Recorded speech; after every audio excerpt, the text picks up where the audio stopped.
I'm Michael Gass. I'll be presenting today and honored to be among the first of HubSpot's agency expert presenters in this new webinar series. It's my understanding we have over 900 that have registered.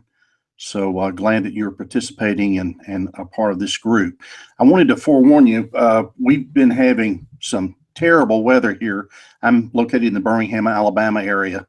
We've been under a tornado watch all morning, so if you hear some rumbling in the background, that's probably some thunder as we have some severe storms moving in, but hopefully we can go through this without any great difficulty. For those of you who are participating, to connect with one another and also with me through Twitter and some of the other social media platforms, the hashtag Fuel Lines, and I would encourage you to use that. Be interesting to connect with you following this session. This is my 10th anniversary as a new business consultant. I've been in new business development pretty much my entire advertising career and started my consultancy back in 2007, just really as social media was starting to become mainstream, and developed my blog, Fuel Lines, Fueling Ad Agency New Business. And I had worked pretty much in only two markets my whole ad career, either in Birmingham or the Nashville, Tennessee market. I had zero awareness outside of that market. And very quickly, I started to generate awareness. My fourth client's on the West Coast in Costa Mesa, California.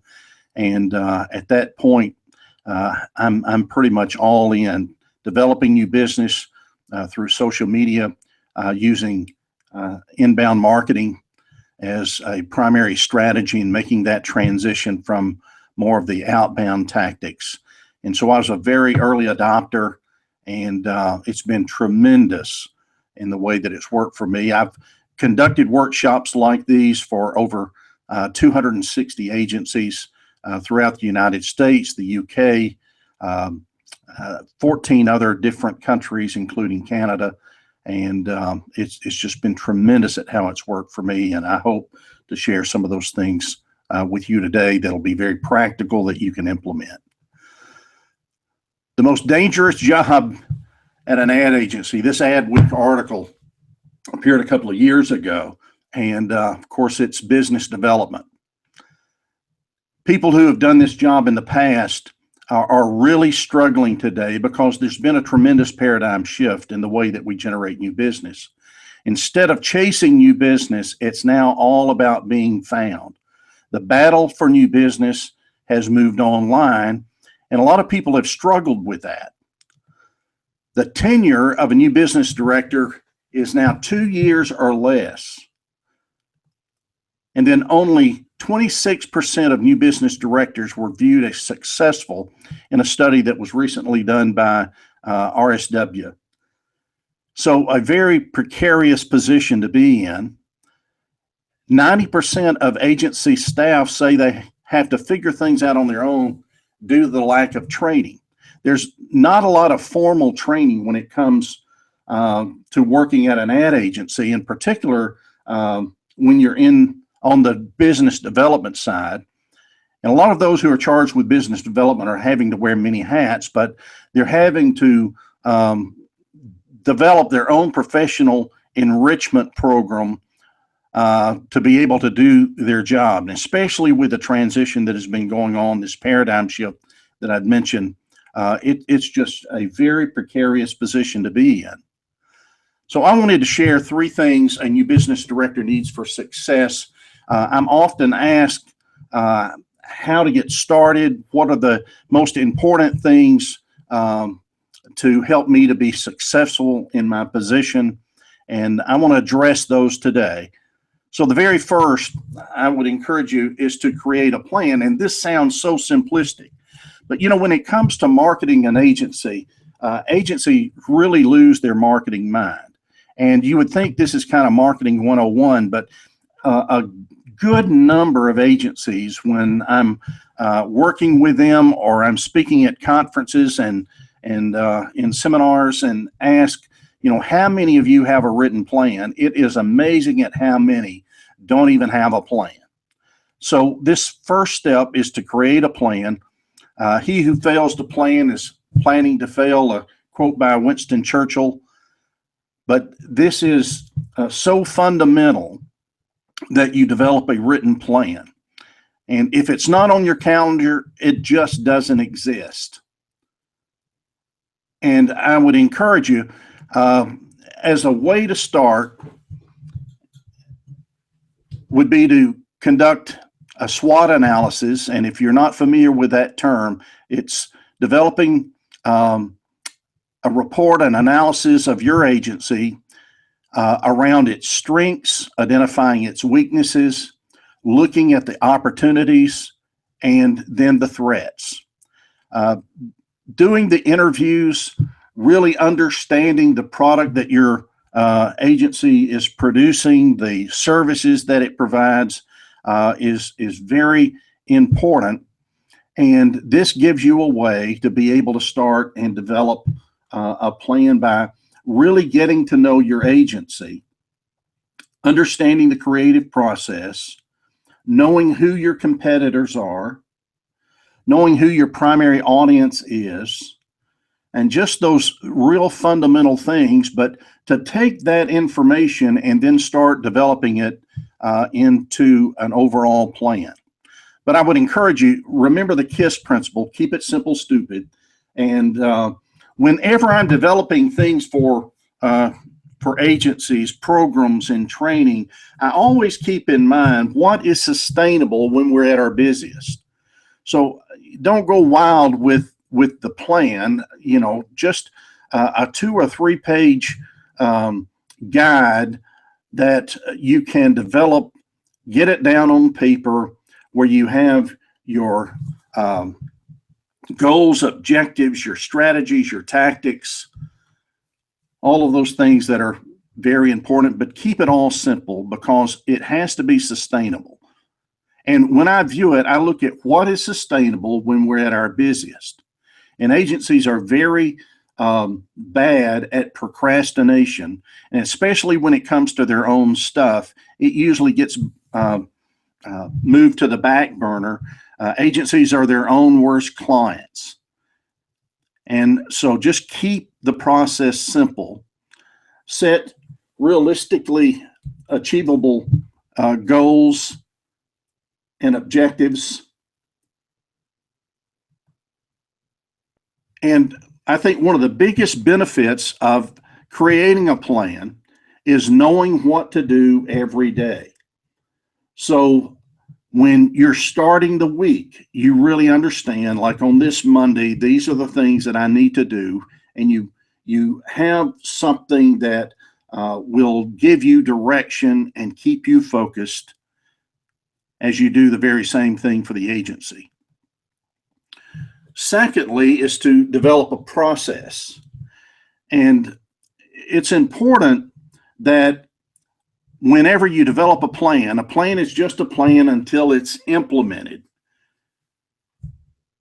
And so many will go through the process of planning, but they fail in the implementation of it. Convert your plan into a game plan.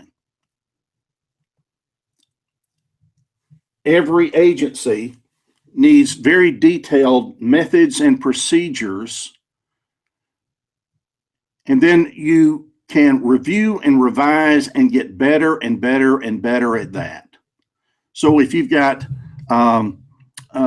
in your strategy to increase your number of RFPs, you want to have procedures to be able to execute that, and that provides the kind of time and resources to make those things happen, and something that you can execute very consistently.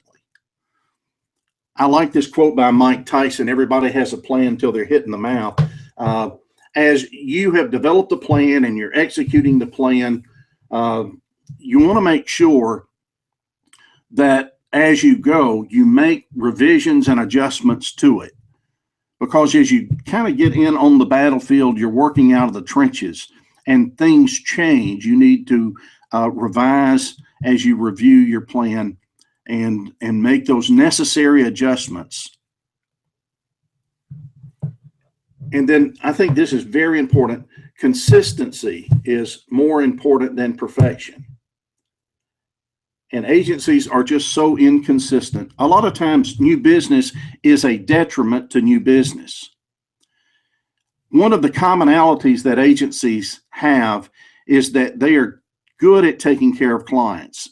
And what happens a lot of times is we get a new account and all of the focus and attention goes toward that new client and getting them up to speed, getting them implemented. But then a lot of times new business activities cease. And there needs to be a consistency in what we do. And every agency has clients that they would like to trade out, that they'd like to replace. And you don't ever want to shut off your pipeline. You want to keep it flowing so that you have a constant flow of new business opportunities and that you're able to actually trade up accounts to those that are a better fit for your agency culture, those that pay a higher premium, and those that help move the agency forward. So consistency is more important than perfection. The number one reason that agency new business plans fail is through a lack of discipline. Again, going back to that inconsistency and losing focus. And you don't want to focus on being busy. I have seen so many new business development directors fall into the category of lasting only 2 years. And it wasn't because they weren't busy. They weren't focused on being productive. And so it's not just filling your calendar with a lot of activities. As you review and revise your program, your procedures, your processes, you want to make sure that you're actually being productive. Those that are charged with new business, I mean, you understand agency life. It's very chaotic. What I loved about it was when I got in the office that morning and looked up at the clock, and suddenly it was 5:30 in the afternoon, and it's like, where's the day gone? But it's also very chaotic, and you never knew kind of how your day would maybe start and how it would end. But as everybody else has to sort through the chaos, you are charged with keeping the agency on track and focused when it comes to business development. That should be among your primary responsibilities, is that you maintain that focus. You're kind of like the rudder of the ship, and as everything pulls toward this or that or the other, that you're the one that's charged with keeping the processes, the plan enacted, the procedures being implemented and improved upon. You're the one that has to maintain that direction for the agency. It's your responsibility to get them the at-bats. And to do that, there has to just be that consistency through the program. You're the rudder of the ship. You're the one that maintains that. Now, anybody that's worked with agencies and particularly with business development, I mean, it's like herding cats. If I've heard that illustration once, I've heard it 1,000 times. And so it's important to have some project management tools. I have a lot of my clients that use Basecamp, as I've introduced that to them, because new business has a lot of moving parts, and to keep everything moving forward and keep people held accountable, I use that cloud-based project management tool, and it really works well. I think the genius in it is that it's so simplistic, and anybody can get up to speed in just a matter of minutes. But you need some kind of a tool to keep things on track, moving forward, where you've got a central calendar, you've got a centralized to-do list, you can make assignments from that, you have milestone dates that you are working through. You've got all of your information and correspondence located in one place. But it's the best cat herding tool that I've utilized, and perhaps you already have something that you're utilizing, but everybody needs some kind of a tool, some kind of a system to keep all of this going and to keep everything moving in the right direction. And I would also encourage you, and where a lot of agencies lack in having a written plan, many of them are certainly not measuring what they're doing. And I would encourage you, and especially in this digital age and so much of what we're doing that has moved online, almost everything is measurable, but be realistic. I encourage my clients to just develop a one-page new business report that at the end of the month, you've got all of your data, your benchmarks, whether that's your e-newsletter, whether that's your blog traffic, your online community of prospects, that you are capturing that information and you're looking for continued consistent growth. And when you hit a plateau or when you hit a point of decline, that should alert you and provide a means to determine where are we off track and get the program back on track. But it's very important. If you can't measure it, you can improve it. But don't overdo it. Just keep it to a simple, like, one-page report. You could even meet with your new business team in a stand-up meeting to review it, just so everybody's on the same page and understands the process.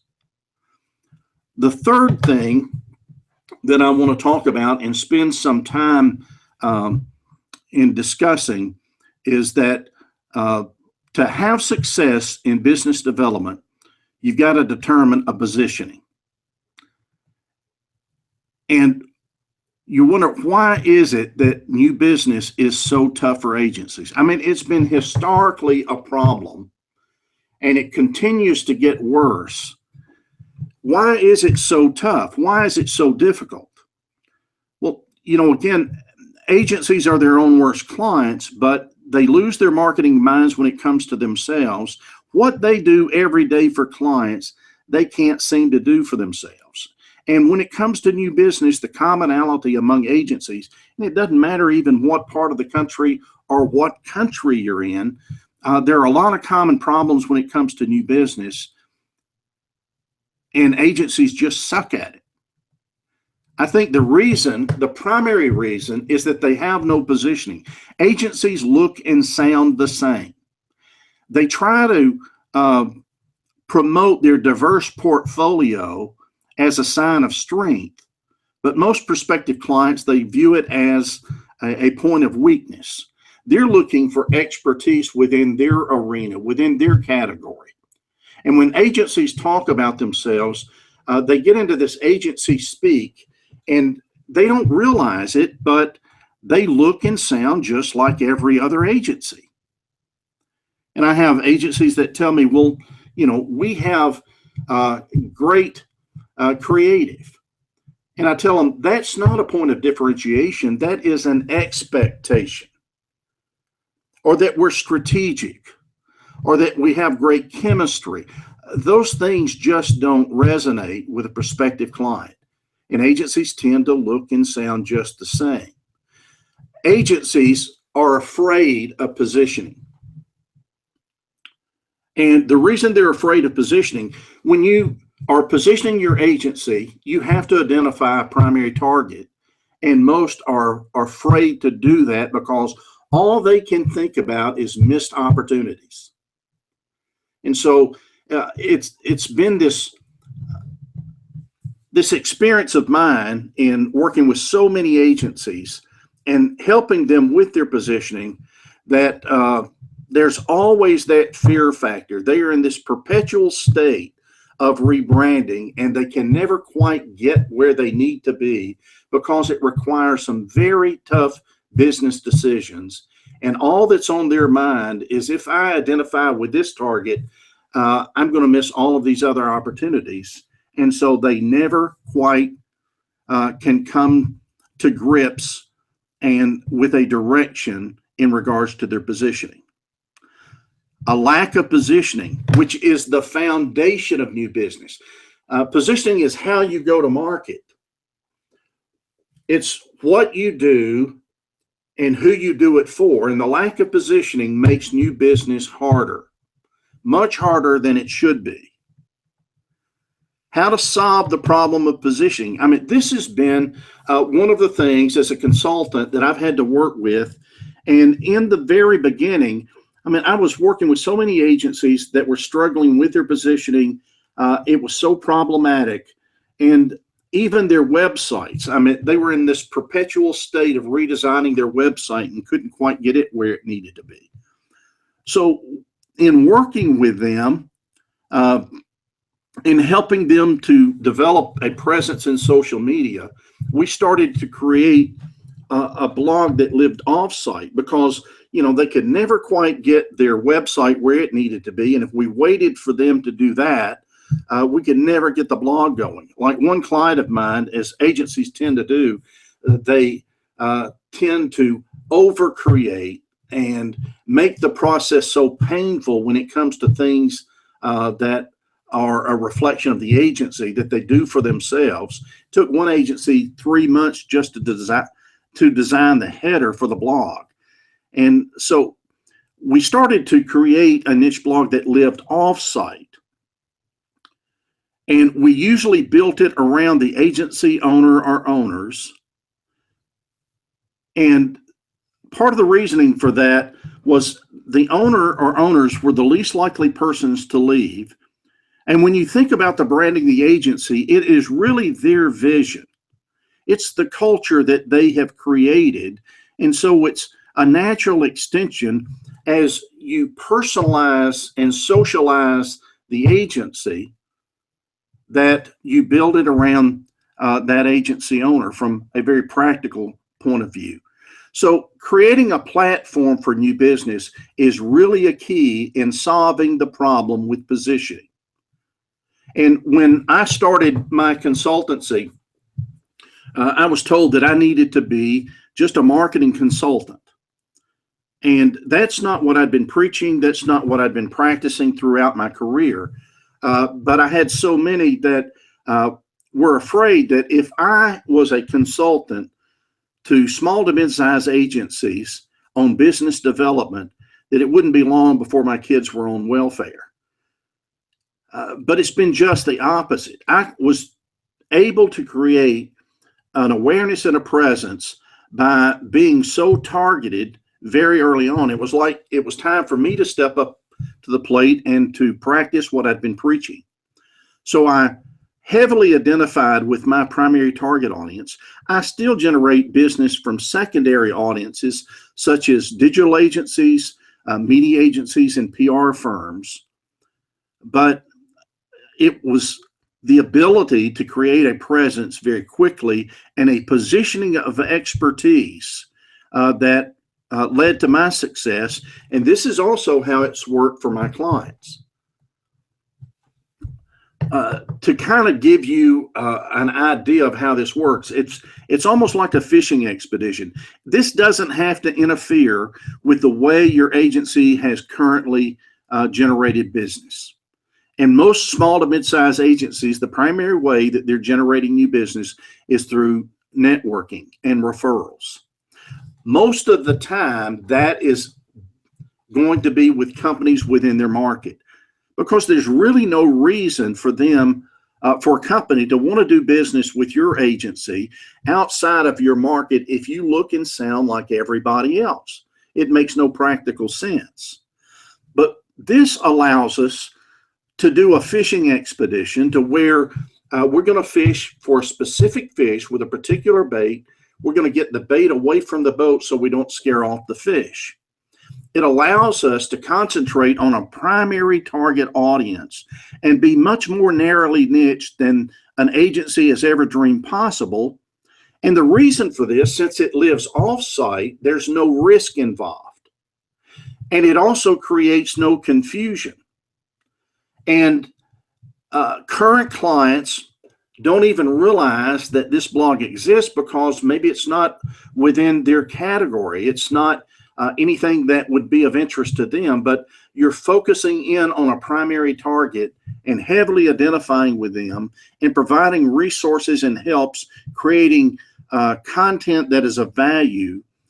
And it helps the person who's the face of the niche blog to gain a positioning of expertise very, very quickly. It allows small to mid-sized agencies catch some really big fish. And I've had clients who have allowed me to help them to create this new niche, and we're creating content. We're building this all very quickly and getting into a position that within even the first 30 days, we have the opportunity to start generating new business. It allows agencies to go after much larger clients that will actually change the agency. I hear agency owners all the time talk about, we want to go to the next level. Well, how do you go to the next level? If you don't have a plan and a process and you don't have the positioning, how in the world are you going to get the agency to the next level? And they know that if they get the right size account, that it is agency changing.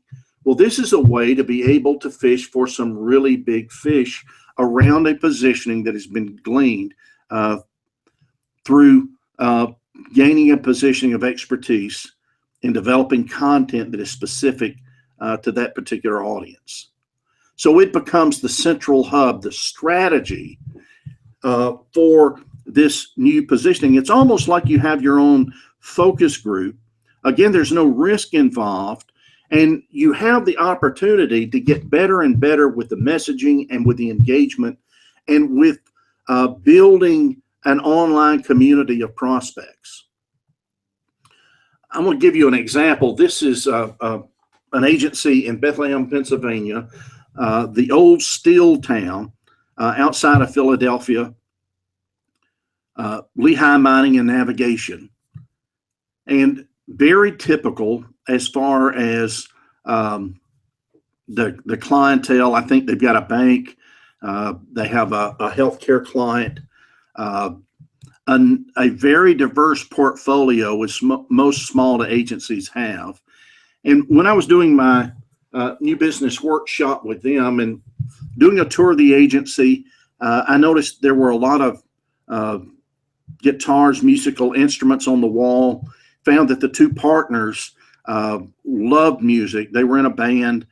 And then Martin Guitar, a national known brand, they had developed work for, and they loved the work so much for that client that they probably overdid it, but they had a good amount of stuff to show. They were very passionate about that particular niche, and we started exploring that, and we developed a niche blog around it, and we followed an outline that I've used with these 250 plus agencies, where the first thing you do is to identify with your target audience. So we identified the target audience as being musical instrument and equipment manufacturers. We found this category was basically untouched as far as any agency saying, are stepping in and focusing in on them as a primary target. There's a national association, and then there are two major trade shows every year where hundreds and hundreds of these target groups come in. And so it's very, very focused. As we were debating around, we came up with the tagline, which I always do first, because for a niche blog, this really identifies the purpose and intent of the blog. And it's helping music brands be heard. And we wordsmithed around that until we got that right. Then we discovered that sound marketing was available. There was nobody else addressing it. We used that as the title. We actually have, instead of the sound branding, it's sound-marketing.com is the URL.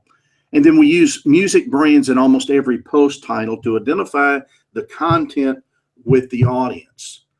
And we were able to generate this presence very quickly and create this niche blog around one of the two agency owners. Now, a lot of agency have blogs. I mean, most agencies got into social media back in 2010, but the blog has no focus, no direction, and most of the time, it's a team blog approach. If you're doing a team blog approach, it's hard for anybody to gain a positioning of expertise. When you build it around one or two persons, it allows you to gain that position very quickly. I often ask how many enjoy getting articles from Mashable, and most are very familiar with Mashable as a resource. But when I ask them to identify who's the author, most can't identify a single author for Mashable. And the same is true. 85% of the content that's being written, I read in a recent study, the reader could not identify who the author was, or who couldn't recall who the author was. And so we want to build this around one or two persons. We built this around one of the agency owners, and we developed a base of content. So when I have agencies to do this, we go through the process of creating a lot of content and creating it quickly, because writing is the hardest part. And so you've got to have a process for creating content. And the benefits of having a base of content, it allows the blog to look rich and full. Nothing about it appears new. The prospective client audience will think that they stumbled upon it, not seeing the strategy that went in behind getting them there. And you're quickly in a position to start generating new business. I have agencies do 30 posts in 30 days. And that really does help us to create a focus and create a process for generating content quickly. And once we have those 30 posts, again, it looks rich and full. Nobody knows there's only 30 posts there. It could be 300. There's not going to be hardly anybody that would take the time to read all 30 posts, but they're going to be introduced to content that is of value, that is helpful, and allow that person or persons to gain that positioning of expertise very, very quickly.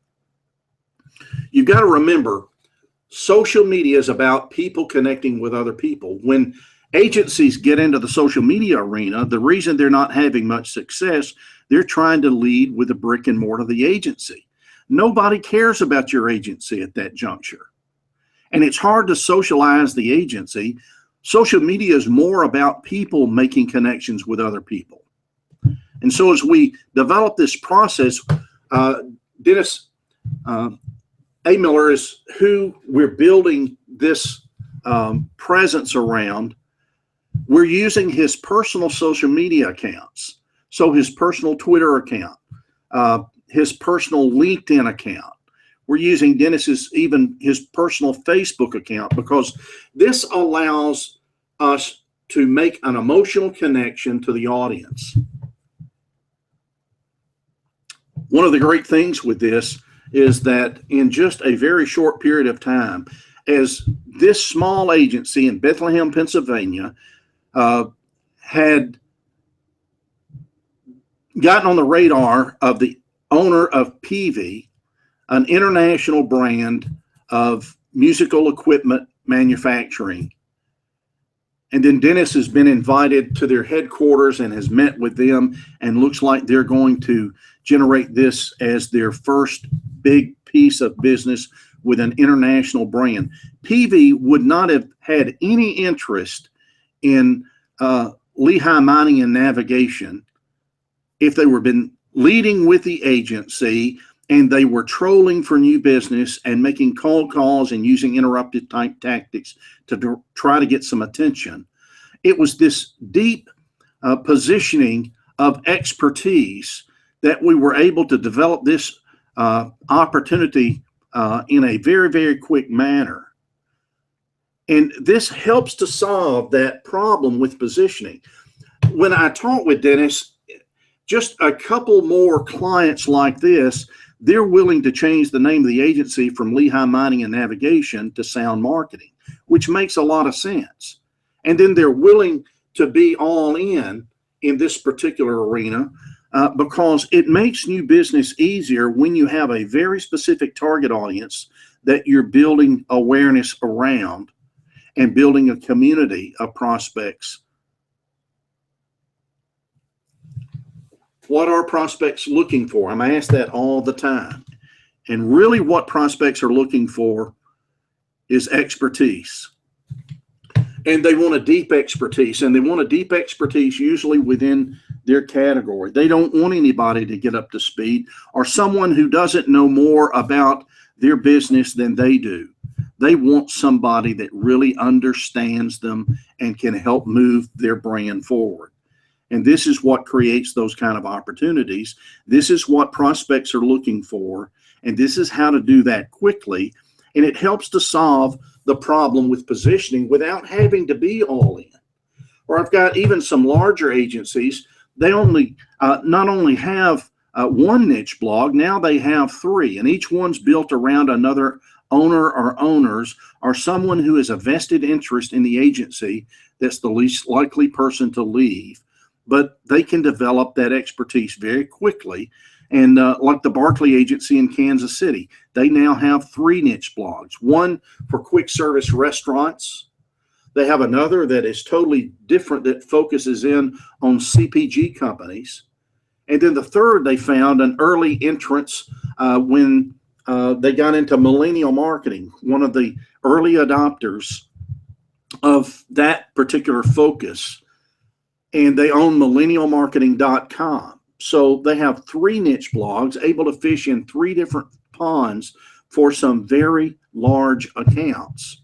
And that's, the beauty of it, as it helps, how you're going to go to market. Community development comes before business development. It's now an important skill set for anybody involved in business development. They need to understand social and digital, and they need to understand how to build an online community of prospects. This provides a way and a focus to be able to do that and to do that very quickly.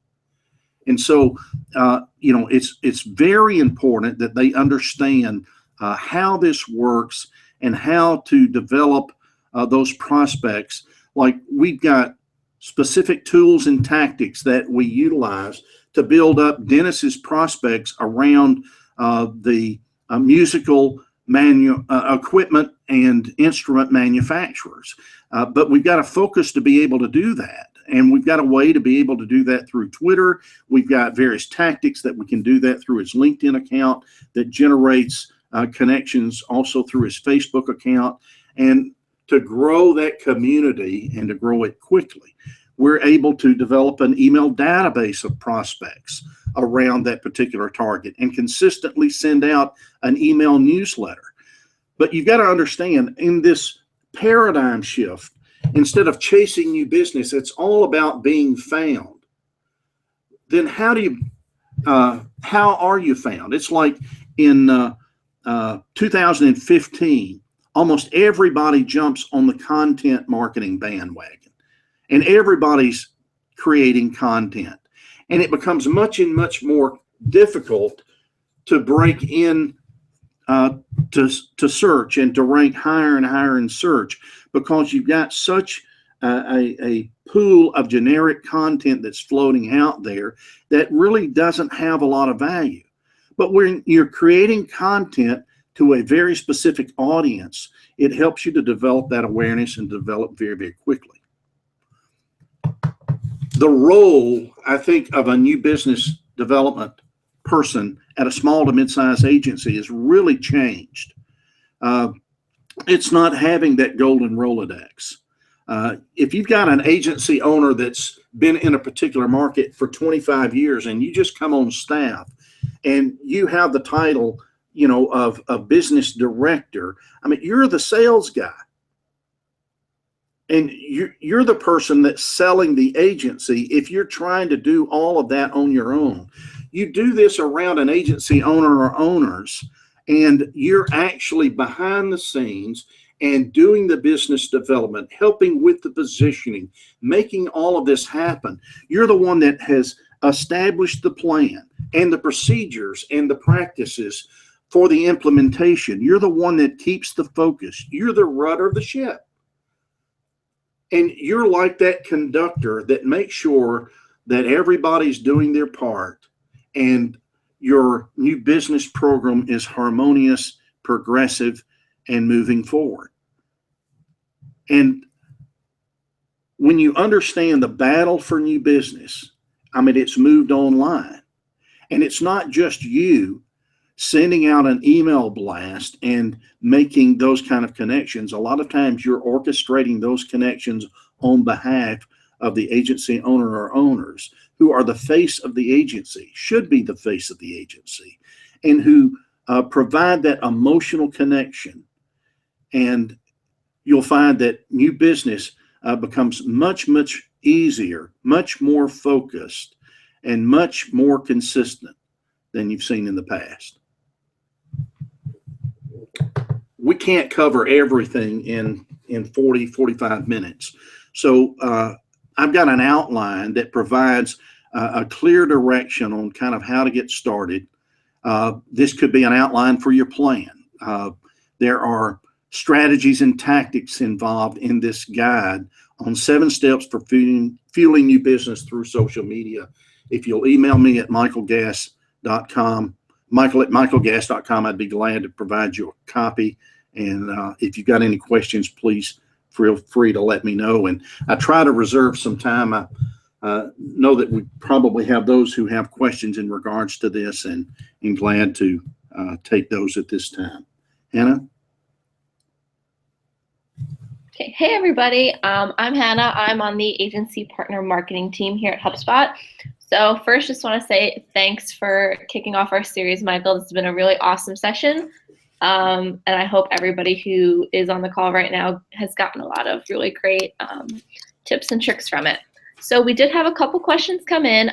Most of them are centered on this idea of the niche marketing thing that you were talking about. So one question that we had is, do you have any advice on how to sell the idea of clear positioning and differentiation inside of your agency without freaking everybody out? When you think about it, it makes sense. And the more you understand it, the better it is to be able to sell it and to get everybody on board. If you try to be everything to everybody, you don't appeal to anybody. And most know that. Most understand how that they're inconsistent, they're not focused, they're not targeted. But understanding more of the process will really help you to sell that idea. And then there are those out there like myself and others who can provide direction and guidance. Usually when I do this with new clients, we conduct a workshop. And so I come in and do a full day workshop and introduce them kind of an around the ranch view of the strategies, tactics, and tools. We spend the last 2.5 hours on the positioning. And then we come away with everything that we need, and we've got everybody on the same page and ready to move forward with the implementation. Awesome, that's great. Okay, one other question we got, this is in regards to the agency examples you were talking about before. Is your advice to big agencies to develop more than one niche? But I would encourage you, you could certainly develop more than one. Some of the smaller agencies can do the very same thing, but do one at a time. Do one, get everything done, start having success before you replicate the plan and the processes for the next. And just do them one at a time. It takes a lot of energy and work on the front end to get these up and going quickly. And the way that I've designed the program, most agencies need new business now. They can't wait. And you wait for all of this organic growth and you're waiting a year and a half, 2 years for anything to happen, that's problematic. And you need a shorter cycle to be able to do that. So if you do them one at a time, you get a program and a process. The team that you assemble to help with the execution can help with more than one of the niche blogs. But the main advice is do them, one at a time. Pick your primary target and go with that first. And the primary target should be the one that's going to pay the bills. Yep, I would definitely say people would agree with that. Okay, one last question we got about niche marketing that you were talking about is one thing that people say they're concerned about is if they focus on a niche, what happens to their existing clients who are not in that niche? Well, see, this is the beauty of it living off site. And, I wished I was brilliant enough to think of this in the beginning. It was only after we had so many problems executing this through the website of the agency that we started to create the niche blog offsite. But we started having greater success by doing that because the presence was more focused on an individual or no more than two in building, a connection with this particular niche. Living offsite, it creates no problem. You can connect the blog to the website, but you don't have to connect the website back to the blog. And it's important to connect the website to the blog. We don't lead with the agency. The agency is in the background. And the reason is we want to make that emotional connection, people connecting with people. So whoever the face of the blog is connecting with them, that it lives offsite really doesn't create any problems for current clients, even though they're not in that particular arena. That's why more and more agency owners are willing to allow for a much more narrow focus with a niche blog than they would ever allow them to do on the website. Okay, that's awesome. Well, those are all the questions that I've seen come in. If you guys have anything else that you'd like to ask Michael, feel free to use his hashtag fuel lines, the hashtag for the series, hashtag agency expert series, or you can shoot Michael an email, follow him on Twitter, all that good stuff. So thank you once again, Michael, for kicking off our series. This has been a really great session, and I hope everyone who joined us this morning learned something new. Thanks, Hannah. It's been a pleasure. Okay, great. Yeah, it's been great working with you. All right, have a great day, everybody. Thanks.